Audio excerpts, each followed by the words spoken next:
Sprechen B1 Präsentation in der Stadt oder auf dem Land leben.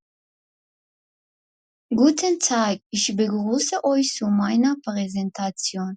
Heute möchte ich über ein interessantes Thema sprechen. Es geht um auf dem Land oder in der Stadt leben. Ich habe dieses Thema gewählt, weil es heute sehr aktuell ist.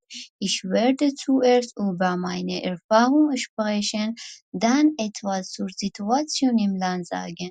Danach nenne ich einige Vorteile und Nachteile und am Ende sage ich meine eigene Meinung.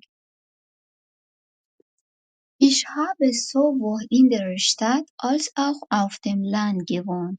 In der Stadt hatte ich alles in der Nähe: Geschäfte, Schulen und Freizeitangebote.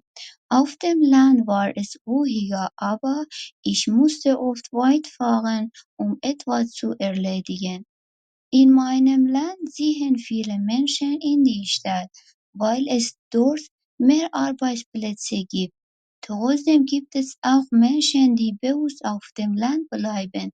Besonders ältere Menschen leben oft auf dem Land, während junge Leute lieber in der Stadt wohnen. Ein Vorteil der Stadt ist, dass es viele Geschäfte, Verkehrsmittel und Freizeitangebote gibt.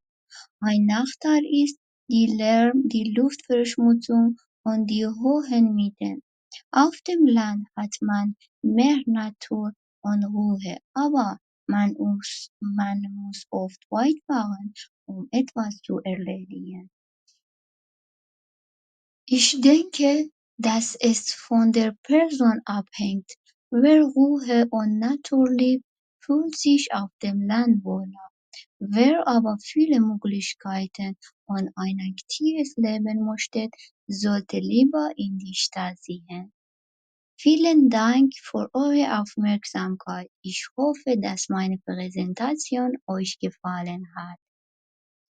Abonnieren Sie meinen Kanal, damit Sie keine Videos verpassen.